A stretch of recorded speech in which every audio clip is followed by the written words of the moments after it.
Okay, so if you're like me and you've just had a great experience with the Fortnite event, but now that all the story effects have been completed and you're still wondering like what the hell just actually happened? Because that event was pretty cool, but it was low key mid, right? So I've got a video that I'm going to be reacting to here that actually explains what the hell we just witnessed and experienced, and hopefully it clarifies, and I'm not the only one feeling this. So let's just jump on in and see what's actually cracking here, guys. Fortnite's Spirit Realm event is over, and it explained a lot. Okay. All of this is building up to Crime City in Season 2 and the future of Chapter 6. You see, Fortnite has been teasing this for so long, but also what happens next. Sorry to pause so early. I really enjoyed this event. Even though it was just a mini event, like there was not really much going on. It was a really great event, but I feel like it lacked depth. It lacked like I would have loved to see some sort of dialogue before these guys just got into a fight. The visual effects were really great. You know, the being immersed in that whole floating kind of atmosphere is really cool, but it just lacked a little bit of like a blockbuster element, you know? Like a build up, some sort of a theme build up. Like for all that hype, I feel like it didn't live up to it the way that I thought it would, but let's see. And it all began right here. This was our first look at the new island as a giant rock plummeted from the sky. It would turn out to be familiar. It wasn't like other meteors, rather a shard of the 0 point. This fragment crashed down onto the island, and its power was able to reawaken the long-lost ancient magic of this Japanese reality. Oninoshima was an island that used to have tons of magic. It was controlled through masks, and now the 0 point had kickstarted their history all over again. Unfortunately, it also grabbed the attention of demons. They arrived through portals from their realm, with evil entities like Shogun X and the Puppeteer, who possessed another demon known as the Night Rose. Shogun should have been a skin, bro. I really think Shogun would have been a really cool skin. But yeah, let's continue. The island had some heroes of their own, like Kendo and Jade, who partner with our trusty main characters Hope and Jones to protect their home. The problem here was Jade flew a little too close to the sun, aka she had been trapped in the Spirit Realm after using a cursed mask that was supposed to protect her. That mask was given to her by Daigo, her brother, who would turn out to be pivotal to this live event. He was obsessed with these masks, considering their family history involved running a mask shop in the past. Daigo, despite good intentions at first, was about to make this demon situation literally 10 times worse. Not only had he trapped his sister in the Spirit Realm, he was now experimenting with different kind of masks in his family's basement. On the other hand, we had Hope and Kendo doing some good work, collecting splinters from the shard's crash site to forge blades. They needed someone who could safely travel to the Spirit Realm, a demon of their own. And that's when they come across the Night Rose. By giving her the splinter blades, she's able to finally break free of her enslavement to the Puppeteer. So they were hoping she could return the favor by rescuing Jade. But instead, the Night Rose hands the blades over to Daigo instead. It's probably the last thing she should have done. And as expected, Daigo refuses to hand these back to us. He keeps it to himself, incorporating it into his experiments, and slowly but surely he begins to play around with dark magic. A few weeks ago, we noticed some strange changes to this basement, as sprites have been going missing only to be found locked up in Daigo's lair. I see, okay. So, you know where the thing is, what comes in for me? I feel as if the storyline could be it could be better executed. You know, like, you know how we always have intros for Fortnite when like a new season comes in, it'll show you this like animation or just to show you like what the pre-visual for that season will be. We need something like that that's going to keep reoccurring so that we are constantly engaged with the storyline, if that makes sense. Whether if you want to skip it or not, if you just want to play games and you can just skip it and go over to the lobby, then that's cool. But for people who are really interested in the storyline, I feel like they should have a more immersive way of being able to communicate the story, in my opinion, you know? Because some of the stuff that is being mentioned here, I didn't even know about. Like, some of it I know about, but you know, there's parts of it that I feel like, oh, damn, I didn't know that. Which I think that's why it could have been like throughout the season, it could have been it could have been delivered in a much better way, you know? But yeah, it's interesting so far. The work was accelerating, and he was now in possession of the perfect masks needed to perform some kind of ritual. And that leads us to one of the other mysteries that has been here since day one of the chapter. The only portal on the map which has been completely inactive. While demons made their way through all kinds of gateways throughout the island, this one in the mountains had been frozen for months, and it's where Daigo had now focused all of his attention. We always knew it would be an important piece of this season's puzzle. It was way larger than the other portals, so all we had to do was wait until its true significance was revealed, and Daigo, he did exactly that. With the dark magic of these Oni masks in hand, he began using them to make a connection to the portal. As each day passed in real life, we would log in and find a new mask connected, bringing us closer and closer to unleashing the spirit realm. It was clear that everybody on the island had been trying to stop him. 24 hours would pass and his dialogue would change, and he had tons of things to say about individual characters. Talk to him as Kendo on day one, he would say, "Brother, don't even think about trying to stop me." And he would say similar things to Jones and Hope. And it's here where he would reveal his original motive for opening the portal. He simply wanted to get Jade back from the spirit realm. These intentions were obviously noble, but as we know, he was quickly getting in way too deep. By day 4, he started to realize that the presence in the spirit realm knows about him and his siblings. It's why they took Jade. The demons are aware of their history as ancient mask makers. On this day, his... So that's what I mean about the storyline. At what point does Jade get taken by the spirit realm or the demons? Have I missed out on this whole situation? Like, hence why I'm saying, like, the same way that they do the pre-visuals for that season, we need to have snippets included in that before the main event, even if it's weekly, like, Fortnite or bi-weekly or whatever. Whenever there's a significant change in the storyline, people who are fascinated in that need to be able to be immersed in that story, you know? So, yeah. And you know what was also underwhelming about this Fortnite live event? I was expecting some sort of a medallion, something that we could take away from this. So as much as it is a storyline, but like an update of some sort, bro. Like, give us something to work with, bro. You know what I'm saying? His ego was starting to show itself. As he told Hope, "It always falls on me to fix everything. The genius, the eldest son." And mentioned to the Night Rose that, "I'm the only one strong enough to face the darkness in the spirit realm." So he's not thinking clearly. Whether he was too blinded by the mission to save Jade or his experiments with dark magic were corrupting him, pretty much all we know is that in the final days before he opened the portal, he was starting to expand his mission. He tells Kendo that saving Jade is just the beginning, and of course it's on me to save us all. He also tricked himself into thinking that he's the one responsible for saving this island. But then on the final day, he was prepared for anything, saying, "Soon I'll be able to breach the spirit realm and save my sister," but that's not enough. To his brother, he would mention he had a plan, while his words to Jones had a very different tone. "I don't know you, I don't trust you, I won't let you touch that shard." All of this has been happening in the background of Hey, can you blame the guy, bro? What was it in Fast and the Furious? If any of you remember Fast and the Furious Tokyo Drift, there was a term that they used to call outsiders. Um, Damn, it's slipping away from me now. I forgot what it's called. Kaijin. My boy Kendo don't trust Jonesy. He's like, "Kaijin, I don't trust you with the shard, fam." You feel me? If you haven't seen Fast and the Furious Tokyo Drift, make sure to check that out.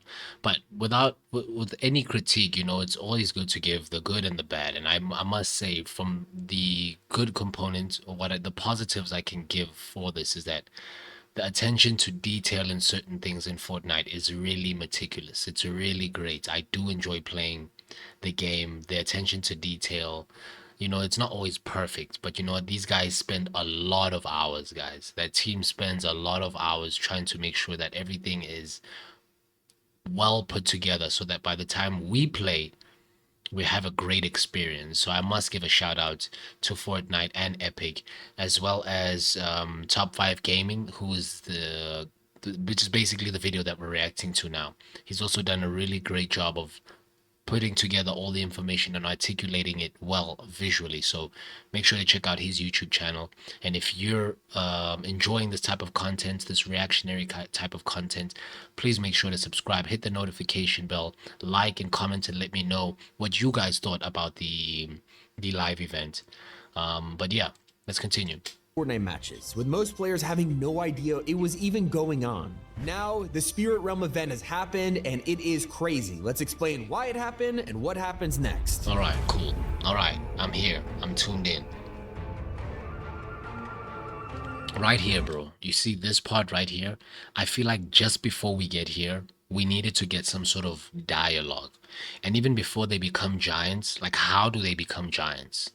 Like it just went Snow White and then they're just giants. Like it would have been nice to see that transition of them growing or maybe him walking into the portal. Something a little bit more immersive, bro, with some dialogue. I think some dialogue would have been apex level for this. You know, sound effects. Like the fight is great, but like it feels like it's just a quick. It feels like there has been a slight shortcut taken to get to this point. You know what I mean? Give me some theater, bro. Give me some theatrics. But let's continue. Sorry for yapping, but I have to react the way I feel like it deserves to be critiqued, you know?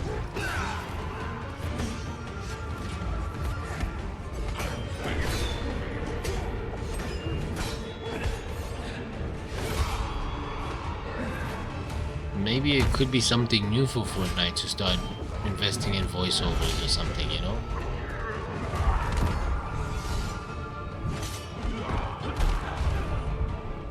Like when Kendall is getting whipped.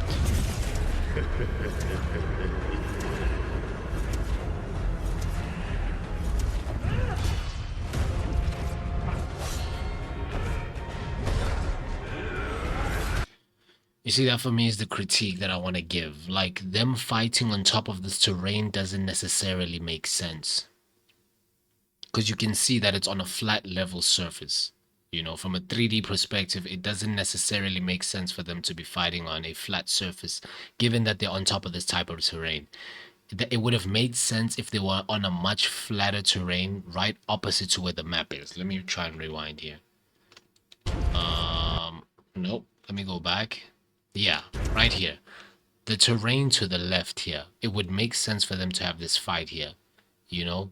Because then the debris and the carnage that happens from that fight is not really, it's minuscule compared to where they're fighting right now. Where they're fighting right now doesn't physically make sense in terms of physics, you know? Because then you would want to see some sort of like mountain breaking or as they step, you know? That kind of stuff. But yeah, it's cool. It's cool. Am I asking for too much? Look, I understand it's not supposed to be a really realistic game like that, but I mean, you know, it would have been nice, bro. That was so cool, bro. That slice there was so cool. Get over here. Oh, damn. Take that.